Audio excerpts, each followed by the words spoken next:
जय शनिदेव, जय श्री राम भाइयों। आज का हमारा जो विषय है कि एक महिला को मिला गुप्त धन, लेकिन लालच की वजह से चला गया हाथों से धन।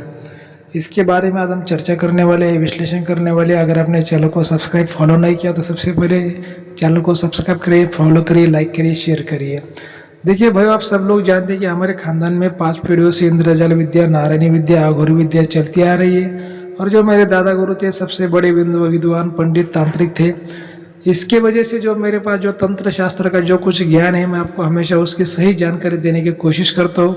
आपको वीडियो को पूरा देखना है, ध्यान से सुनना है। तो देखिए, गुप्त धन के बारे में बहुत से लोगों के दिल में सवाल होते हैं, गुरुजी मेरे खेत में धन है, मेरे घर में धन है, कैसे देखा जाए, कैसे निकाला जाए, कैसे संकेत होते हैं। हम सारे विषयों पर आज हम चर्चा डिटेल में करने वाले हैं। तो देखिए भाई, ये जो मैं आपको घटना बताने जा रहा हूँ, तो ये जो घटना हमारे दादा गुरु के समय की बात है। उनके अंतिम समय में उन्होंने मेरे को बताई थी कि एक महिला के खेत में गुप्त धन था और शक्ति भी उसको देने को आई, लेकिन उसकी लालच की वजह से धन हाथों से चला गया। वो कैसे चला गया, क्या कहानी है, ध्यान से सुनिए। तो देखिए, दादा गुरु का हमारा एक राजस्थान का शिष्य था। तो वो जो शिष्य और उसके पति पत्नी हमेशा दादा गुरु के पास में यहाँ पे महाराष्ट्र में आते थे दर्शन के लिए, और दादा गुरु भी कभी कभी उधर जाते थे। तो शिष्य के खेत में धन था और उसके बीबी के राशि पर था। उसके बीबी को दिखाई देता था, उसको संकेत देता था जो धन की शक्ति है। वो जो दादा गुरु का जो शिष्य था, उसके बीबी से वो शक्ति बात भी करती थी। तो ऐसा 4-5 लगभग 10-15 सालों से ऐसा ही चलता रहा, लेकिन दादा गुरु ने कभी उसके ऊपर ध्यान नहीं दिया। लेकिन एक दिन दादा गुरु के शिष्य ने कहा कि गुरुजी, मेरे खेत में तो धन है, आप अगर कुछ आपके दया हो, कृपा हो, आप अगर कुछ मदद करते हैं तो मैं ज़रूर उसको धन निकालने की कोशिश करूंगा, और निकालने के बाद में आप जैसे बोलेंगे वैसा मैं दान धर्म करूंगा। तो ऐसा उसने बोला, क्योंकि हमारे दादा गुरु कभी भी जो भी धन निकालता था, उसका धन का 1 रुपया भी या फिर 1% भी उसमें से ना कोई सोना चांदी लेते थे, ना कोई डायमंड पैसे लेते थे। खाली वो बोलते थे भाई कितना दान धर्म करना है, कैसे दान धर्म करना है, सामने वाले को बताते थे। और जो सामने वाला है वो उसी लेवल पर करता भी था। लेकिन वो खुद उन्होंने कभी भी जो गुप्त धन है उसका हिस्सा कभी भी उन्होंने कभी नहीं लिया, और ना ही कभी वो हिस्सा कभी अपने बाल बच्चों में खाया। क्योंकि दादा गुरु जानते थे कि वो खाने से क्या होता है, लेने से क्या होता है। ठीक है। तो बात ऐसी कि फिर जो दादा गुरु का जो शिष्य था, दादा गुरु को रिक्वेस्ट करने लगा। तो दादा गुरु ने बोला, ठीक है भाई, तो इतने सालों से हमारी सेवा करता है, लगभग अभी 15 साल हो गए, 15-20 साल से तो मेरी सेवा में है। तो मेरा भी फर्ज बनता है कि चलो तेरे ऊपर मैं कुछ ध्यान दूँ, कुछ अच्छा होता है तो कुछ करके दूँ। ठीक है। तो फिर दादा गुरु उसके खेत में, उसके गांव में राजस्थान को चले गए।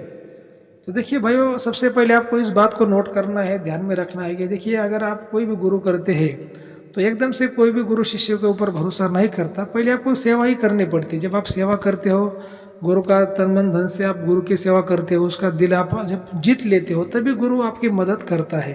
क्योंकि मैंने खुद आपको क्या बताओ भाइयों, मैंने खुद मेरे जीवन के लगभग 15 साल मैंने गुरु की सेवा में लगा दिए। जो भी इंद्रजाल विद्या के गुरु थे, अघोरी विद्या के गुरु थे, नारायणी विद्या के गुरु थे, नासिक में, तपोवन में, पंचवटी में, प्रयागराज में, राजस्थान में, मध्य प्रदेश में, ऐसा अलग अलग जगहों पे मैं जब लगभग 10 साल 12 साल का था, तब से मैंने माँ बाप को और घर को मैंने छोड़ दिया था। और ऐसे महाराजों के, अघोरी के पीछे मैं चलता रहता था, उनके कपड़े धोता था, उनका खाना बनाता था, उनकी सेवा करता था। तब यार, तो उन्होंने मेरे को कुछ सिखाया। मेरे तो पास में दादा गुरु की पहले से विद्या थी, लेकिन और भी मैंने जो विद्या बाहर से बहुत सी विद्या मैंने अर्जित की।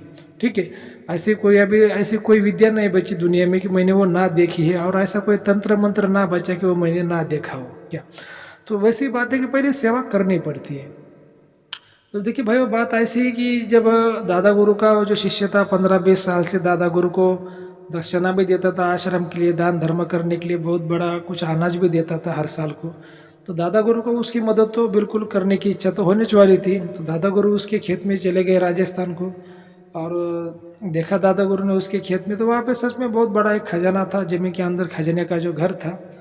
और उस पर बैलगाड़ी थी, बैलगाड़ी जैसे 2 बैल थे, एक इंसान था, एक बैलगाड़ी का टोटका था। तो जो दादा गुरु का जो शिष्य था, उसकी पत्नी को हमेशा बैलगाड़ी और जो बैलों की आवाज़, खन खन आवाज़, गुप्त धन का खजाना घर उसको दिखाई देता था। तो दादा गुरु ने उसको बोला कि भाई देखो, खजाना तो बहुत बड़ा है, एक बहुत बड़ा मतलब खजाने का घर ही ज़मीन के अंदर है। अब इतना बड़ा अगर खजाना हम सब लोग निकालने की कोशिश करेंगे तो जाहिर सी बात है कि सब लोग जान जाएंगे, और जानने के बाद में क्या होगा कि जो खजाना है सब कुछ ऐसा ही चला जाएगा, वेस्ट में चला जाएगा। तो फिर क्या करना है, अपने को जितनी ज़रूरत है उतना तुमको मैं, ये खजाना तुमको मिले ऐसा ही मैं कुछ प्रयोग करूँगा, तुम्हारी ज़िंदगी इसमें संवर जाएगी और तुम हंसी खुशी से रह पाओगे और कुछ दान धर्म भी कर पाओगे। तो उन्होंने कहा दादा गुरु ठीक है, कोई बात नहीं। अभी जो गुप्तधन का जो घर था जमीन के अंदर, लगभग उसमें हो सकता है भाई को जैसे कि 50 कुंटल, 100 कुंटल, 200 कुंटल खजाना हो, ठीक है। तो दादा गुरु ने सोचा भाई इसको अगर 50 किलो भी एक मिल गया, जैसे एक 50 किलो की जो बोरी आती है, आप सब लोग जानते हैं कि खाद की बोरी आती है, किसान लोगों को मालूम रहता है, वैसे अगर 50 किलो भी इसको खजाना मिल गया तो बहुत हो गया, दादा गुरु ने सोचा। तो दादा गुरु ने क्या कर दिया, उस खेत का बंधन कर दिया और एक टाइम उसने निश्चित कर दिया कि उस टाइम पर शक्ति आए और जो किसान की पत्नी है उसको और जो धन है वो देते।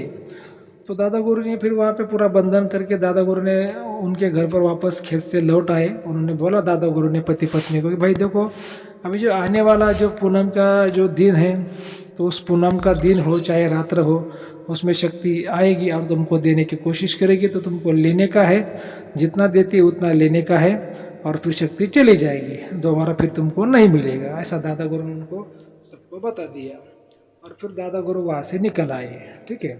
अभी देखिए दादा गुरु ने जो किया बिल्कुल सही किया बिल्कुल उनको बता दिया कैसे करना क्या करना। लेकिन कुछ बातें ऐसी होती, कुछ लोगों के दिमाग में और भी आइडिया आती है और कुछ लोग थोड़ा ज़्यादा लालच करते हैं। लेकिन मेरा हमेशा कहना होता है भाई ऐसे कामों में लालच बिल्कुल नहीं करना चाहिए। तो फिर क्या हुआ कि उन्होंने इंतज़ार किया, 15 दिन बाद तो पूर्णिमा थी, दादा गुरु ने अमावस्या को बंधन करके चले गए, 15 दिन बाद पूर्णिमा थी। तो दोनों पति ऐसे सोचते थे हर दिन, मतलब हर घंटा हर दिन ऐसे सोचते रहते थे भाई अब अभी पूर्णिमा आने वाली है, धन मिलने वाला है, हम बहुत बड़े अमीर बनने वाले हैं, कैसे लेने का, शक्ति आएगी उसका कैसे सामना करने का, डरने का नहीं। जो पति था पत्नी को ऐसा ही बार बार बोलता था अभी डरने का नहीं, जब शक्ति आएगी बिल्कुल डरने का नहीं, क्योंकि दादागिरी ने बोला था शक्ति देगी तो उसके पत्नी को देगी, पति को नहीं देगी। तो इसी वजह से पत्नी को ही अकेले खेत में जाना था।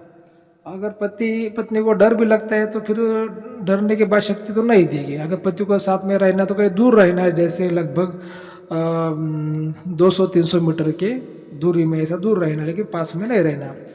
तो क्या हुआ कि बराबर पूर्णिमा का जो दिन है भाइयों वो तो आ गया, और उस दिन वो जो महिला थी, जो दादा गुरु का जो शिष्य था राजस्थान का, उसकी जो बीबी थी वो खेत में चली गई। तो फिर वहाँ पे बराबर दोपहर को 12 बजे जो बैलगाड़ी की आवाज़ की जोर जोर से आने लगी, जैसे कोई बैलगाड़ी उसके तरफ दौड़ के आ रही है, और उसको दिखना भी वो चालू हो गया। और जैसे बैलगाड़ी दौड़ के उसके पास में आई और खड़ी होकर ऐसी खड़ी हो गई उस पर एक व्यक्ति सवार था वो बैलगाड़ी पे, और एक खजाने के ऐसे बहुत बड़े बड़े 2-4 उसमें ऐसे मटके थे, जैसे मटके मतलब पीतल के मटके जैसे बहुत बड़े बड़े थे, जैसे उसमें 50-50 किलो वो खजाना होगा, जैसे इतने बड़े बड़े थे।